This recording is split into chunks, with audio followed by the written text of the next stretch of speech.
हिन वीडियो में असां पढ़ंदासीं त हिक जहिड़ियुनि शयुनि खे कीअं जोड़ कबो आहे। मसलन असांखे हिकिड़ो सुवालु मिलियल आहे त असां वटि ॿ ॿिलियूं आहिनि ऐं उहे जोड़ थियल आहिनि टिनि ॿिलियुनि सां। त मतिलबु असां वटि ॿ ॿिलियूं हिकु जहिड़ियूं आहिनि ऐं उन में असां जोड़ कयूं था टे ॿिलियूं। हाणे इनखे असां ईअं बि खोले ऐं वाज़े करे लिखी सघूं था त इहे जेको ॿ ॿिलियूं आहिनि असां इन्हनि खे धार करे अलॻि अलॻि करे लिखी सघूं था त असां वटि हिकिड़ी ॿिली आहे ऐं उन सां गॾु जोड़ थियल आहे हिकिड़ी ॿी ॿिली। ऐं उनखां पोइ जेको मथे असां वटि इक्वेशन में +3 ऐं टे ॿिलियूं ॿियूं आहिनि असां उनखे ईअं बि लिखी सघूं था त असां वटि हिकु ॿिली आहे ऐं उन सां गॾु जोड़ में ॿी ॿिली आहे ऐं उन सां गॾु वरी जोड़ में टी ॿिली आहे।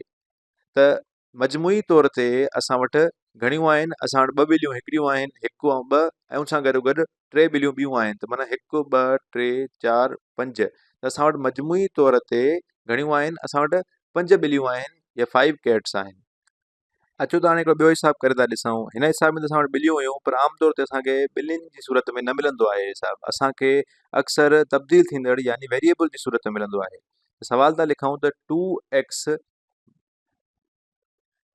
मतिलबु असां वटि ॿ शयूं आहिनि, कहिड़ियूं बि शयूं आहिनि असांखे ख़बर न आहे कहिड़ियूं शयूं आहिनि, उहे जोड़ थियल आहिनि 3x सां। मतिलबु टे ॿियूं शयूं आहिनि जंहिंजी बि असांखे ख़बर न आहे कहिड़ियूं आहिनि, त 2x ऐं 3x पाण में जोड़ आहिनि। ऐं इहे अगरि असां 2x ॾिसूं त इहो ईअं ई थींदो त असां वटि x ऐं उन सां गॾु जोड़ में आहे हिकिड़ो ॿियो x। ऐं वरी असां 3x ते अचूं त जेको 3x आहे उहो बि बिल्कुलु ईअं ई आहे। त मतिलबु असां वटि हिकिड़ो x आहे जोड़ में ऐं उन सां गॾु वरी हिकिड़ो ॿियो x आहे जोड़ में ऐं उन सां गॾु हिकिड़ो टियों x आहे जोड़ में। मतिलबु इहे टे x आहिनि जेके पाण में जोड़ थियल आहिनि। ऐं मजमूई तौर ते असां ॾिसूं त असां वटि हिकु ॿ टे चारि ऐं पंज x आहिनि जेके पाण में जोड़ थियल आहिनि।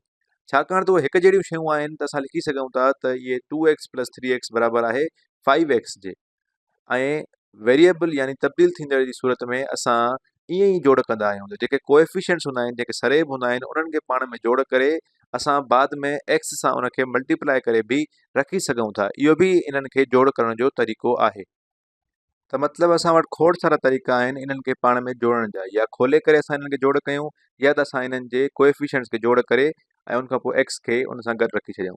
अचो त हाणे इन ते थोरो वधीक वीचार कयूं ऐं वधीक सोचूं त मसलन मथे असां वटि जेको ॿिलियुनि वारो सुवालु हुयो उन में अगरि मां कुझु ॿी शयूं जोड़ कयां, मसलन मां उन में 7 नारंगियूं जोड़ कयां ऐं उन सां गॾोगॾु उन में जोड़ थियल हुजनि 2 ॿिलियूं ऐं 3 ॿिलियूं ॿियूं, ऐं चलो मां चवां थो त उन में मां 7 नारंगियुनि सां गॾोगॾु 3 ॿियूं नारंगियूं या 2 ॿियूं नारंगियूं बि जोड़ करे छॾियां। त हाणे असां ॿिलियुनि सां नारंगियूं जोड़ न कयूं हा, छाकाणि त नारंगी हिकु अलॻि शइ आहे ऐं ॿिली हिकु अलॻि शइ आहे ऐं असां हिकु जहिड़ियूं शयूं ई पाण में जोड़ कंदा आहियूं, अलॻि अलॻि शयूं पाण में जोड़ न कंदा आहियूं। त असां ईअं न पिया चई सघूं त असां वटि 7 जोड़ 2 जोड़ 3 ऐं जोड़ 2 त मतिलबु असां वटि 14 जेको आहे शयूं थी वञनि, पर असां उन्हनि खे अलॻि अलॻि करे लिखूं हा त असां वटि 5 ॿिलियूं हुजनि हा ऐं 9 नारंगियूं हुजनि हा। साॻे ई तरीक़े सां हेठि अचो ॾिसो त असां वटि जेको 2x ऐं 3x आहे इहे साॻा ई आहिनि ऐं अगरि उन्हनि सां गॾु को 7 y में लॻल हुजे हा ऐं उन सां गॾु जोड़ में वरी ॿियो y हुजे हा। हाणे छाकाणि त y अलॻि आहे ऐं x अलॻि शइ आहे त असां इन्हनि खे पाण में जोड़ नथा करे सघूं, असांखे y खे अलॻि सां जोड़ करिणो पवंदो ऐं x खे अलॻि सां जोड़ करिणो पवंदो। त असांजो हिसाबु थी वञे हा त 5x जो जेके पाण में हिकु जहिड़ा जोड़ में आहिनि ऐं 7 ऐं 2 जेके y जा आहिनि उहे अलॻि सां लिखूं हा त 9y, त असां वटि 5x + 9y हिसाबु थी वञे हा। वरी बि यादि कंदा अचूं त असांखे हिकु जहिड़ियूं शयूं जोड़ करणियूं हूंदियूं आहिनि, त जीअं y वारा सिर्फ़ु y में जोड़ थींदा ऐं जेके x वारा आहिनि उहे सिर्फ़ु x वारनि सां जोड़ थींदा। हिकु जहिड़ियूं शयूं पाण में जोड़ थींदियूं ऐं जेके अलॻि अलॻि शयूं आहिनि उहे पाण में जोड़ न थींदियूं। हाणे अचो त हिकिड़ो ॿियो हिसाबु करे था ॾिसूं त असां सुवाल था खणूं त असां वटि 2 आहे x जो ऐं उन सां गॾु जोड़ थियल आहे 1, वरी उन में जोड़ थियल आहे 7x जो ऐं उन में जोड़ थियल आहे 5। हाणे तव्हां शायदि सोचे सघो था त मां 2x ऐं 1 खे पाण में जोड़ कयां त मां 3 थी वेंदो, पर ईअं न आहे।